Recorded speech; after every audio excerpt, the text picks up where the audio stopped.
तो welcome to delta physics. तो आइए आज आपके लिए हम एक चैप्टर स्टार्ट कर रहे हैं। एक बात को हम पढ़ा रहे हैं, उसको आपको ध्यान से पढ़ना है। देखिए, आपको पता है कि जब हम फिजिक्स पढ़ते हैं तो सबसे पहले मेरा जो स्टार्टिंग चैप्टर है उसका नाम है इलेक्ट्रोस्टैटिक। देखिए, इलेक्ट्रोस्टैटिक बात हुआ सर कि इलेक्ट्रोस्टैटिक इलेक्ट्रो मीन्स होता है चार्ज। इलेक्ट्रो मीन्स क्या होता है? चार्ज। और स्टैटिक्स मीन्स होता है रेस्ट। यानी हम लोग जिसमें रुके हुए चार्ज के बारे में पढ़ते हैं उसी को हम इलेक्ट्रोस्टैटिक कहते हैं। ये बात अच्छे से याद रखिएगा। हमने बोला कि जिसमें हम लोग रुके हुए चार्ज के बारे में पढ़ते हैं उसी को हम इलेक्ट्रोस्टैटिक कहते हैं। ठीक है सर। लेकिन जब वही चार्ज मूव करने लगे तो उसको हम करंट कहते हैं। यानी करंट का डिफिनीशन ही होता है rate of flow of charge per unit time is called current. ठीक है सर। यानी जब चार्ज मूव करने लगता है तो उसका नाम होता है करंट। जब किसी तार से करंट पास करता है यानी मूव करता है तो उसके चारों तरफ जो है मैग्नेटिक फील्ड बनता है।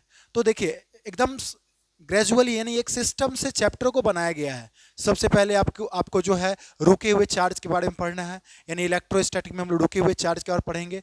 उसके बाद हम लोग करंट के बारे में पढ़ेंगे। उसके बाद हम लोग मैग्नेटिज्म के बारे में पढ़ेंगे, यानी मैग्नेट के बारे में पढ़ेंगे। तो मैंने बोला कि जब चार्ज मूव करता है तो मैग्नेटिक फील्ड क्रिएट होता है उस तार के चारों तरफ। ठीक है सर, समझ गए। तो वही सब देखते हुए आज आपको हम बताने जा रहे हैं कि इलेक्ट्रोस्टैटिक क्या होता है। आ जाइए। जैसे कि आपको पता है कि आप यहाँ पे देख रहे हैं वो कि इलेक्ट्रोस्टैटिक आज हम आपको स्टार्ट कर रहे हैं कि इलेक्ट्रोस्टैटिक क्या होता है। तो अगर आपको कोई बोले तो आप बता सकते हैं कि इलेक्ट्रो का मतलब ही होता है, ये इलेक्ट्रो का मतलब होता है चार्ज। इलेक्ट्रो का क्या मतलब होता है? चार्ज। ठीक ना। और स्टैटिक का मतलब होता है रेस्ट। यानी मैंने बोला कि रुके हुए चार्ज के बारे में पढ़ते हैं उसको हम इलेक्ट्रोस्टैटिक कहते हैं। यानी आप इसको ऐसे भी लिख सकते हैं। क्या लिख सकते हैं? Study of charge, study of charge at rest is called electrostatic. यानी हम लोग रुके हुए चार्ज के बारे में पढ़ते हैं उसी को हम इलेक्ट्रोस्टैटिक कहते हैं। ठीक है सर, जान गए इलेक्ट्रोस्टैटिक क्या होता है। मैंने बोला जैसे अभी आप इलेक्ट्रोस्टैटिक पढ़े हैं तो इलेक्ट्रोस्टैटिक में मैं बताया कि इलेक्ट्रो का मतलब होता है चार्ज और स्टैटिक का मतलब होता है रेस्ट। यानी रुके हुए चार्ज के बारे में पढ़ते हैं उसी को हम इलेक्ट्रोस्टैटिक कहते हैं। अब बात हुआ सर इलेक्ट्रोस्टैटिक जान गए, इसमें हम बताएंगे कि देखिए पहले हम चार्ज के बारे में पूरा कहानी पढ़ाएंगे। तो देखिए सारा खेला इलेक्ट्रॉन का, सारा खेला इलेक्ट्रॉन का। यानी नौटंकी करने वाला काम जो है इलेक्ट्रॉन करता है। यानी इलेक्ट्रॉन के बारे में हम बेहतरीन जानेंगे। चलिए, तो जब हम अगला स्लाइड पे आते हैं तो हमारा है कि इलेक्ट्रोस्टैटिक। तो मैंने पहले भी पीछे भी लिखाया, इलेक्ट्रो का मतलब ही होता है चार्ज। इलेक्ट्रो का मतलब क्या होता है? चार्ज। और स्टैटिक का मतलब क्या होता है? रेस्ट। ठीक है सर, समझ गए। इलेक्ट्रो का मतलब होता है चार्ज और स्टैटिक का मतलब होता है रेस्ट। यानी रुके हुए चार्ज के बारे में पढ़ते हैं उसी को हम इलेक्ट्रोस्टैटिक कहते हैं। ये बात अच्छे से माथा में रखिएगा। ठीक है सर। उसके बाद जब हम बात करें कि चार्ज क्या होता है, भाई चार्ज क्या होता है? देखिए, चार्ज एक तरह का प्रॉपर्टी होता है या चार्ज एक तरह का एनर्जी होता है जो कि क्रिएट करता है किसी बॉडी में इलेक्ट्रिक फील्ड और मैग्नेटिक फील्ड। ठीक ना। चार्ज एक तरह का प्रॉपर्टी होता है किसी बॉडी का, वो क्रिएट करता है इलेक्ट्रिक फील्ड और मैग्नेटिक फील्ड। तो आप डिफिनीशन भी देख सकते हैं कि it is the energy possessed by body by virtue of which it will show attraction और रिपल्सन। यानी अट्रैक्शन शो करता है या रिपल्सन शो करता है। मतलब या तो इलेक्ट्रिक फील्ड नहीं तो मैग्नेटिक फील्ड भी क्रिएट करता है, ऐसे भी आप बता सकते हैं। ठीक ना। अब बात हुआ कि सर चार्ज कितने तरह का होता है, तो आप बोल सकते हैं चार्ज जो है वह दो तरह का होता है। चार्ज कितने तरह का होता है? वो चार्ज दो तरह का होता है। एक होता है पॉजिटिव चार्ज और एक होता है निगेटिव चार्ज। क्या बोले हम? एक होता है पॉजिटिव चार्ज, एक होता है निगेटिव चार्ज। जब बात हुआ सर पॉजिटिव चार्ज किसको कहते हैं, ध्यान से सुनना। जो देता है वह प्लस और जो लेता है वह माइनस। यानी मान लीजिए हमको कोई छोड़ के चली गई तो हम हो गए पॉजिटिव। छोड़ के चले जाना पॉजिटिव, जिस पे गया वो हो गया निगेटिव। यानी भाई जैसे मैंने बोला इलेक्ट्रॉन, तो यहाँ पे हम इलेक्ट्रॉन और प्रोटॉन मतलब पॉजिटिव को हम बॉयज मान ले, पॉजिटिव को हम बॉयज मान ले, निगेटिव को हम गर्ल्स मान ले। तो यही सारा जो खेला होता है ये गर्ल्स ही करती है। यानी ये गर्ल्स ही जो है यही आती है जाती है कहीं भी, ये बेचारा कुछ नहीं कर पाता है, इसका कुछ नहीं चलता है। सारा चक्कर सारा कुछ खेला इसी का है, निगेटिव का ही है। यानी यही सारा खेला इस चैप्टर में करेगा, निगेटिव ही। तो सर जो देता है वो प्लस और जो लेता है वो माइनस। मान लीजिए किसी बॉडी से किसी बॉडी में गया, यानी आप ऐसे ही बोल सकते हैं कि deficiency of electron, deficiency of electron is called positive charge body, यानी किसी बॉडी में इलेक्ट्रॉन की मात्रा कम होना उस बॉडी को बोलेंगे पॉजिटिव चार्ज, किसी बॉडी में इलेक्ट्रॉन की मात्रा को ज्यादा होना उसको बोलेंगे निगेटिव चार्ज। यानी deficiency of electron is called positive, excess of electron is called negative. ये बात अच्छे से याद रखेगा। तो मैंने यहाँ पे बोला कि चार्ज जो होता है वह दो तरह का होता है, एक का नाम है पॉजिटिव चार्ज, एक का नाम है निगेटिव चार्ज। तो मैंने बोला कि पॉजिटिव चार्ज मतलब क्या, पॉजिटिव चार्ज मतलब क्या, एक्सेस ऑफ इलेक्ट्रॉन, नहीं डिफिशियंसी ऑफ इलेक्ट्रॉन। और निगेटिव चार्ज का मतलब क्या, एक्सेस ऑफ इलेक्ट्रॉन। ठीक है सर। तो एग्जाम्पल जैसे देखिए कुछ प्रैक्टिकली किया गया, जब ग्लास रॉड को है ना रबिंग किया गया सिल्क क्लॉथ के साथ, जब ग्लास रॉड को रबिंग किया गया सिल्क क्लॉथ के साथ, तब वो ग्लास रॉड पे पॉजिटिव चार्ज आया और सिल्क क्लॉथ जो होता है, सिल्क क्लॉथ, सिल्क का जो कपड़ा होता है उस पे निगेटिव चार्ज आया। ये बात याद रखिएगा। इसी तरह से एक और एग्जांपल है, ऑब्जेक्टिव में से पूछ सकता है कि जब इवोनाइट को रड को रगड़ा गया, रबिंग किया गया किसके साथ, फर के साथ, तो इवोनाइट रड पे निगेटिव आता है और फर पे पॉजिटिव आता है। तो मतलब समझ गइएगा, पॉजिटिव आने का मतलब उसमें से इलेक्ट्रॉन निकला, पॉजिटिव आने का मतलब ही है कि इलेक्ट्रॉन निकल गया, हमको छोड़ के चली गई पॉजिटिव। अगर हम मान लीजिए कि हमको कोई छोड़ दी, तो जब छोड़ेगी तो कष्ट तो होगा, थोड़ा दिन तो कष्ट होगा, लेकिन समय के साथ हम हो जाएंगे पॉजिटिव। तो वही हाल यहाँ फिजिक्स में भी है कि मतलब जो छोड़ के गई वो छोड़ के जब चली जाएगी तो हम हो गए पॉजिटिव, और जिसके पास गई वो हो गया निगेटिव। यानी सारा खेला इलेक्ट्रॉन का है, यानी सारा खेला निगेटिव का है। तो यही बात आपको बताना चाह रहे थे हम। ठीक है सर, समझ गए। आगे चलिए, जब हम आगे अगला स्लाइड में चले तो आप देख रहे हैं कि अगर मान लीजिए सेम चार्ज हो, यानी मान लीजिए दो लड़का ही हो, क्योंकि मैं बोला पॉजिटिव चार्ज को बॉय से दिखाता हूं, दो लड़का ही हो, तब लड़का और लड़का के बीच में रिपल्सन होगा, सेम चार्ज है, अट्रैक्शन तो होगा नहीं। तो वही हाल यहां भी है कि पॉजिटिव देखिए, पॉजिटिव और पॉजिटिव के बीच में हमेशा रिपल्सन होता है। क्या होता है, रिपल्सन होता है। और निगेटिव के बीच में हमेशा रिपल्सन होता है, क्योंकि सेम चार्ज में रिपल्सन होता है। और इसी को हम कहते हैं लाइक चार्ज, इसी को हम क्या कहते हैं, वो लाइक चार्ज। और इसी को बोलते हैं सिमिलर चार्ज, ठीक है। अब अगर बात करें, एक है पॉजिटिव एक है निगेटिव, अगर ये पॉजिटिव निगेटिव है तो इसका मतलब पॉजिटिव निगेटिव मतलब एक लड़का है और एक लड़की है। तो एक बात बताइए, आपको तो मैं पहले ही बता दिया कि पॉजिटिव को मान लिए बॉयज और निगेटिव को मान लिए गर्ल्स। तो एक बॉयज है गर्ल्स है, उसके बीच में रिपल्सन होगा नहीं, कन्फर्म अट्रैक्शन होगा। तो यानी आप ऐसे भी याद रख सकते हैं कि जब एक पॉजिटिव एक निगेटिव हो तो उसके बीच में क्या होता है, अट्रैक्शन होता है। इसी तरह से एक निगेटिव एक पॉजिटिव हो उसमें भी क्या होता है, अट्रैक्शन होता है। मतलब इसी को हम बोलेंगे अनलाइक चार्ज, क्योंकि दिख रहा है दोनों अलग अलग है, इसका नाम हम बोलेंगे अनलाइक चार्ज। और इसी को हम बोलेंगे डिसिमिलर चार्ज, ठीक ना, याद रखिएगा। मतलब प्लस प्लस जहां भी दो चार्ज सेम हो रिपल्सन होगा, माइनस माइनस सेम है रिपल्सन होगा, और प्लस प्लस माइनस माइनस इसी को हम बोले हैं लाइक चार्ज, और इसी का नाम है similar charge. Plus minus attraction होगा, माइनस प्लस में भी अट्रैक्शन होता है, और इसी को बोलते हैं अनलाइक चार्ज, और इसी को बोलते हैं हम डिसिमिलर चार्ज। ठीक है सर। अब क्या करना चाहते हैं, मैंने बोला यहां मैंने लिख रखा है कि जो सिमिलर होगा यानी जो लाइक चार्ज होगा उसके बीच में हमेशा रिपल्सन होता है जनरली। मतलब याद रखिएगा, जो सिमिलर होगा और जो लाइक चार्ज होगा उसमें क्या होता है, वो रिपल्सन होता है। ठीक है सर।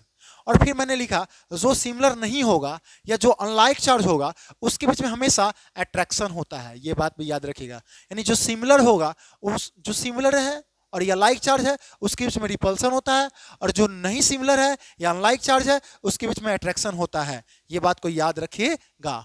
जब हम अगले स्लाइड पे आते हैं तो आपको अगर कोई पूछे कि ठीक है चार्ज जान गए, चार्ज का ऐसा यूनिट क्या है, तो आप बता सकते हैं चार्ज का जो ऐसा यूनिट है भाई, चार्ज का जो ऐसा यूनिट होता है वो होता है कूलम, जिसको हम सी से दिखाते हैं। ठीक ना, याद रखिएगा। उसके बाद अगर हम बात करें चार्ज का सीजीएस यूनिट, चार्ज का सीजीएस यूनिट जो होता है वो होता है स्टैट कूलम। क्या होता है, स्टैट कूलम। ठीक है, याद रखिएगा। उसके बाद एक कूलम में अगर कोई बोले तो एक कूलम में जो होता है वह 3 गुने 10 की पावर 9 स्टैट कूलम होता है। ये भी याद रखिएगा। ठीक है सर, याद रखेंगे। उसके बाद अगला स्लाइड का अगर हम बात करें तो आप बोल सकते हैं आपको निकालना भी चार्ज का डायमेंशन। आखिर सर चार्ज का डायमेंशन कैसे निकलेगा, तो सुन बहुओ, तो लिख सकते हैं वी नो डैट, हम जानते हैं कि आई बड़ा एक फॉर्मूला होता है Q/T। मैंने बोला I मतलब करेंट, Q मतलब चार्ज, T मतलब टाइम। यानी rate of flow of charge per unit time को ही करंट कहते हैं। ठीक है सर, आपको चार्ज का डायमेंशन निकालना है तो यहां से Q बराबर लिख सकते हैं I इंटू टी। ठीक है सर, लिख सकते हैं तो Q का Q, और करंट को जो है हम A से दिखाते हैं, करंट को किससे दिखाते हैं, A से, और टाइम को T से। यानी मेरा चार्ज का डायमेंशन आ गया, चार्ज का डायमेंशन क्या होता है, AT होता है। अच्छे से देखिएगा, हमें उम्मीद है। अब बात हुआ सर कि एप्लीकेशन बोल देगा कि चार्ज का एप्लीकेशन बताओ, आखिर चार्ज का क्या क्या एप्लीकेशन है। तो आप कुछ एप्लीकेशन का नाम बोल सकते हैं। पहला एप्लीकेशन हम बोले हैं पेंट स्प्रे, मतलब जब दीवार पे पेंट करते हैं तो पेंट दीवार में चिपकता है ना जी, तो चिपकता है मतलब क्या हो रहा है, वहां पे अट्रैक्शन हो रहा है। दूसरा अगर एप्लीकेशन की बात करें, जीरोक्स, जब मान लीजिए किसी चीज में कोई चीज लिखा होता है, जब उसको फोटो कॉपी कराते हैं, जीरोक्स मशीन जब कॉपी करता है वहां पे अट्रैक्शन होता है, तब तो चिपकता है, तब तो आपको दिखा हुआ मिलता है। चौक से अगर बोर्ड पे लिखा जाता है, वो जो बोर्ड वाइट बोर्ड आता है, या मान लीजिए कोई बोर्ड पे चौक से जब हम लिखते हैं तो वहां भी तो चिपकता है। तो वो ये सब कुछ एप्लीकेशन, यानी कुल मिला के कितना एप्लीकेशन आपको बताएं, 3 एप्लीकेशन बताएं, किसका, चार्ज का। ठीक है सर, आगे चलिए। जब आगे का बात करें कि अगर हमसे कोई पूछे कि चार्ज और मास के रिलेशन में आप क्या समझाना चाहिएगा, तो हम बोलेंगे चार्ज और मास के रिलेशन में वो जब चार्ज ट्रांसफर होता है। देखना भाई, सुनना, क्योंकि देख बुकेज लैंग्वेज हमको नहीं पढ़ाना है और ना हमें बुकेज लैंग्वेज पढ़ना है। खुद का भाषा होना चाहिए, हिंदी भाषा, और हिंदी ज़्यादा जरूरी है, और इंग्लिश भी है, मिक्स है।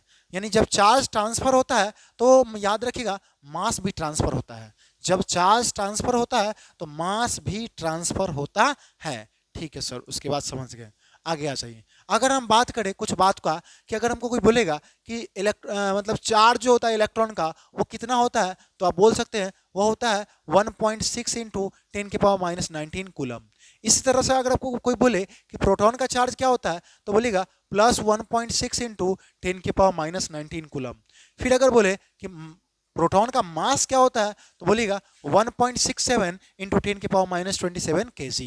फिर मास ऑफ इलेक्ट्रॉन अगर कोई पूछे तो 9.1 इंटू 10⁻31 kg। फिर एक बात आपको बता दे कि यहाँ पर प्रोटॉन का मास ज्यादा है। काहे ज्यादा है, क्योंकि आप पहले से जानते हैं सारा खेला माइनस का, यानी जो माइनस में ज्यादा होता है वह छोटा होता है। यानी यहाँ पे प्रोटॉन का मास क्या है, ज्यादा है। यानी प्रोटॉन का मास ज्यादा है, इसका मतलब इलेक्ट्रॉन का मास कम है। तो इलेक्ट्रॉन का मास कम है होता है, इसीलिए इलेक्ट्रॉन ट्रांसफर होता है, और कोई बात नहीं है। अब बात समझ गइएगा। अगर आपको कोई बोले कि सर प्रोटॉन क्यों नहीं ट्रांसफर होता है, क्योंकि प्रोटॉन का मास ज्यादा होता है, इलेक्ट्रॉन का मास कम होता है, इसीलिए इलेक्ट्रॉन ट्रांसफर होता है। ठीक है सर, समझ गए। देख भाई, इलेक्ट्रॉन का मास प्रोटॉन के कंपेयर में कम होता है, इसीलिए इलेक्ट्रॉन क्या होता है, ट्रांसफर होता है हमेशा। ये बात याद रखिएगा। ठीक है सर, समझ गए। जब हम अगले स्लाइड का बात करें तो अगला स्लाइड है मेरा इंडक्शन ऑफ चार्ज। तो देख भाई, इंडक्शन क्या होता है, यह एक फेनोमेना है जिसमें हम अगर बॉडी एक न्यूट्रल बॉडी लेंगे, उसके बगल में अगर पॉजिटिव चार्ज ले जाएंगे तो फाइनली जो बॉडी मिलेगा वो निगेटिव मिलेगा। इसी तरह से एक बॉडी लेंगे, उसके बगल में अगर हम निगेटिव चार्ज लेके जाएंगे तो बॉडी जो फाइनली मिलेगा वो पॉजिटिव मिलेगा। यानी आपको हम बनाकर दिखाते हैं, समझाते हैं कैसे होगा।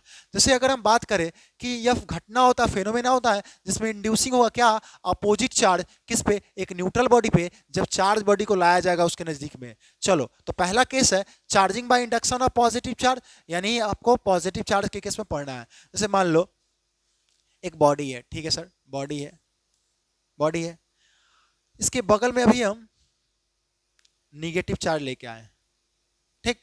तो जब निगेटिव चार्ज लेके आए तो क्या होगा, आप देखना ध्यान से। जब निगेटिव चार्ज इसके बगल में हम लेके आए ना, तो अपने आप, क्योंकि ये न्यूट्रल है तो यानी नंबर ऑफ इलेक्ट्रॉन बराबर नंबर ऑफ प्रोटॉन होगा, तो निगेटिव है तो इधर खुद ही पॉजिटिव आ जाता है, और इधर इस साइड में निगेटिव चला आता है। समझ गए होइएगा, फिगर नंबर 1, फिगर नंबर 2। अब थर्ड नंबर फिगर का अगर हम बात करें,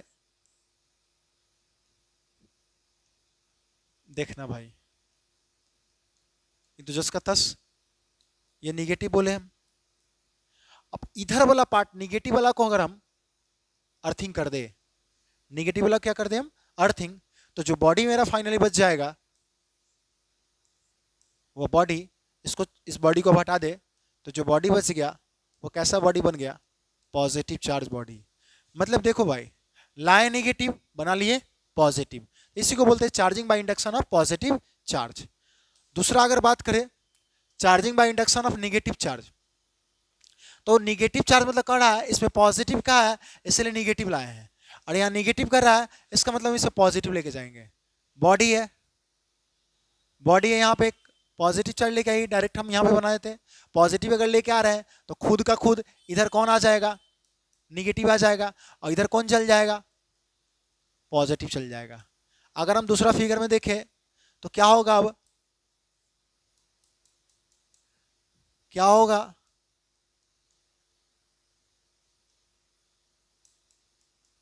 जिसका तस, और इस वाला को हम कर दिए अर्थिंग, अर्थ कर दिए, तो अर्थ करने में पॉजिटिव चला गया ग्राउंड में, तो ये जो फाइनली बॉडी हमें प्राप्त हुआ वह कैसा बॉडी प्राप्त हुआ, नेगेटिव चार्ज बॉडी प्राप्त हुआ।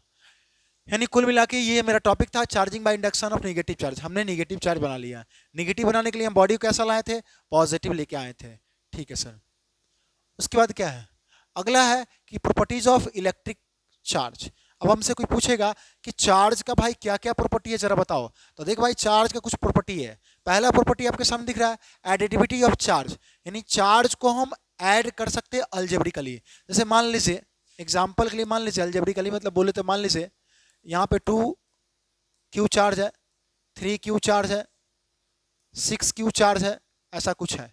तो अलजेब्रिकली ऐड करने का मतलब हुआ 2Q minus 3Q plus 6Q। जब इसको आप सॉल्व कीजिएगा 6 2 8 में से 3 गया तो कितना Q आया, 5Q आया। तो चार्ज को हम अलजेब्रिकली ऐड कर सकते हैं, ये मेरा प्रॉपर्टी है। ठीक है सर।